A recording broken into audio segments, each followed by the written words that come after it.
പിതാവിന്റെയും പുത്രന്റെയും പരിശുദ്ധാത്മാവിന്റെയും നാമത്തിൽ ആമേൻ. ഈശോയിൽ സ്നേഹം നിറഞ്ഞവരെ, നമ്മൾ ജപമാല മാസത്തിലാണ്, ഒക്ടോബർ മാസത്തിലാണ്. ഇന്നത്തെ ദിവസം വളരെ പ്രത്യേകമായി ജപമാല രാജ്ഞിയുടെ തിരുനാൾ ആഘോഷിക്കുന്നു. നമുക്ക് പരിശുദ്ധ അമ്മയുടെ കൈ പിടിച്ച് ഈശോയിലേക്ക് നടന്നെടുക്കാം. പരിശുദ്ധ അമ്മയുടെ കയ്യിൽ പിടിക്കാനുള്ള എളുപ്പവഴി, അമ്മ നമുക്ക് നീട്ടി തന്നിരിക്കുന്ന എളുപ്പവഴി ജപമാല തന്നെയാണ്. ആ ജപമാല കയ്യിലെടുത്ത് അതിൻ്റെ മണികൾ ഉരുട്ടുമ്പോൾ പരിശുദ്ധ അമ്മയുടെ കയ്യിൽ പിടിച്ചിരിക്കുന്നതായി നമുക്ക് മനസ്സിൽ കാണാം. ഇന്നത്തെ സുവിശേഷം വിശുദ്ധ കുർബാനയിൽ വിശുദ്ധ ലൂക്കാ അറിയിച്ച സുവിശേഷം 21 അധ്യായം 5 മുതൽ 19 വരെ വാക്യങ്ങൾ. 3 വ്യത്യസ്തമായ തലക്കെട്ടുകളിലുള്ള കാര്യങ്ങളാണ് ഇവിടെ പറയുന്നത്. ഒന്ന്, വിധവയായ ഒരു സ്ത്രീ ദേവാലയ ഭണ്ഡാരത്തിൽ കാണിക്കയിടുന്നതിനെ കുറിച്ച്.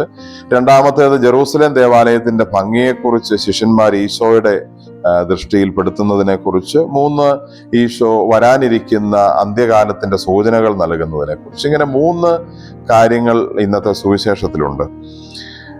കേൾക്കുമ്പോൾ വ്യത്യസ്തമായ 3 വിഷയങ്ങളായി തോന്നുന്നെങ്കിലും ഈ 3 വിഷയങ്ങൾക്കിടയിൽ ഒരു അന്തർധാര, ഒരു വ്യക്തമായ ഒരു സന്ദേശത്തിന്റെ ചരട് ദൈവം കോർത്തിണക്കുന്നത് നമുക്ക് പ്രാർത്ഥനാപൂർവ്വം ഇതിൽ കണ്ടെത്താനായിട്ട് പറ്റും. ലോകാവസാനത്തിന്റെയും അന്ത്യവിധിയുടെയും അടയാളങ്ങൾ നാം എപ്പോഴും ശ്രദ്ധിച്ചുകൊണ്ടിരിക്കണമെന്ന് ഈശോ പറയുന്നു. അവിടെ എന്തായിരിക്കും അതിന്റെ ലക്ഷണങ്ങൾ എന്നൊക്കെ ഈശോ പറയുന്നു. പലപ്പോഴും നമ്മൾ കാണുകയും കേൾക്കുകയും ഒക്കെ ചെയ്യുന്ന ഈ കാര്യങ്ങൾ കാണുമ്പോൾ ഒരുപക്ഷെ യുദ്ധങ്ങളെക്കുറിച്ച്, കലാപങ്ങളെക്കുറിച്ച്, പ്രകൃതിക്ഷോഭങ്ങളെക്കുറിച്ച് അതൊക്കെ കാണുകയും കേൾക്കുകയും ചെയ്യുമ്പോൾ ഉടനെ ലോകാവസാനമാവണമെന്നില്ല. പക്ഷെ അത് അന്ത്യവിധിയെക്കുറിച്ച് ചിന്തിക്കാൻ നമ്മളെ പ്രേരിപ്പിക്കുന്ന കാര്യങ്ങളാവണം, അതിനനുസരിച്ച് നമ്മളെ ഒരുക്കുന്ന കാര്യങ്ങളാവണം. അപ്പോൾ ഈശോ പറയുന്നു, ഈ അന്ത്യവിധി എപ്പോൾ വേണമെങ്കിലും വരാം. അതുകൊണ്ട് ഓരോ തവണയും ഇത്തരം അടയാളങ്ങൾ കാണുമ്പോൾ നിങ്ങൾ ഒരുങ്ങിയിരിക്കണം.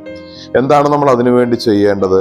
നമ്മൾ ഈ ഭൂമിയിൽ ജീവിക്കുമ്പോൾ നമ്മുടെ കണ്ണുകൾ, ശിഷ്യന്മാരുടെ കണ്ണുകൾ ആ ജെറൂസലേം ദേവാലയത്തിന്റെ പണികളുടെ ഭംഗിയിൽ ഉടക്കി നിന്ന് അതിന് പിന്നീട് വരാനിരുന്ന ഒരു നാശത്തെക്കുറിച്ച് കാണാതെ പോയതുപോലെ ഈ ലോകത്തിന്റെ സന്തോഷങ്ങളും നല്ല സുഖത്തിന്റെ കാര്യങ്ങളും മാത്രം അറിഞ്ഞും ആസ്വദിച്ചും കണ്ടും പോകുന്നവരാകരുത്. മറിച്ച് ഈശോ പറയുന്നു, എത്ര നല്ലതാണെങ്കിലും എത്ര ഭംഗിയുള്ളതാണെങ്കിലും യഥാർത്ഥമായ ദൈവിക ചിന്തയില്ലാതെ ജീവിച്ചാൽ അത് ആത്യന്തികമായി നശിപ്പിക്കപ്പെട്ടു പോകുമെന്ന് ജെറൂസലേം ദേവാലയത്തെക്കുറിച്ച് പറഞ്ഞ് ഈശോ ഓർമ്മിപ്പിക്കുന്നു.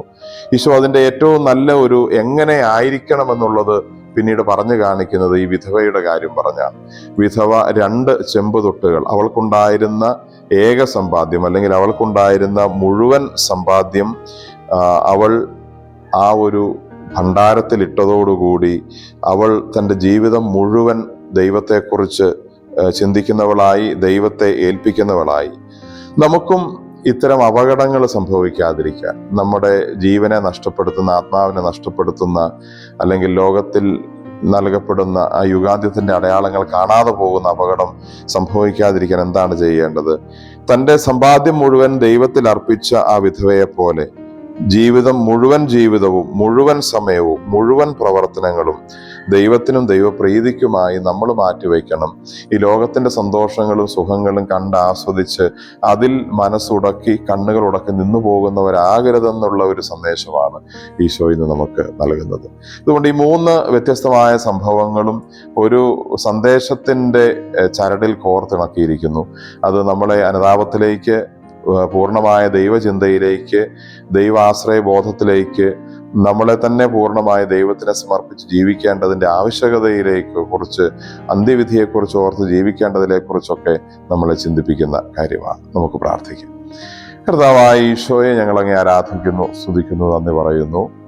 ഞങ്ങളുടെ ഈ ഭൂമിയിലെ ജീവിതം അന്ത്യവിധിക്ക് വേണ്ടിയുള്ള ഒരുക്കമാണെന്നും ഈ ഭൂമിയിൽ ഓരോ കാര്യങ്ങളും കാണുമ്പോൾ ഒരുപക്ഷെ ഞങ്ങൾ പ്രതീക്ഷ അർപ്പിച്ചിരുന്ന കാര്യങ്ങളൊക്കെ നശിക്കുകയോ ഇല്ലാതാവുകയോ കേടുവരികയോ ഒക്കെ ചെയ്യുമ്പോൾ അത് ഞങ്ങളുടെ അന്ത്യവിധിയെക്കുറിച്ചും ഈശോയുടെ 2ാം വരവിനെക്കുറിച്ചും ഒക്കെ ഓർമ്മിപ്പിച്ചു അതനുസരിച്ച് ഞങ്ങളുടെ ജീവിതം കൂടുതൽ മെച്ചപ്പെടുത്തുവാനുള്ള കൃപാവരം ഞങ്ങൾക്ക് എല്ലാവർക്കും നൽകണമേ. ആ ബോധ്യങ്ങൾ ഹൃദയത്തിൽ സ്വീകരിക്കാനും അതിനനുസരിച്ച് പ്രവർത്തിക്കുവാനുമുള്ള കൃപ ഞങ്ങൾക്ക് നൽകുകയും ചെയ്യണമേ.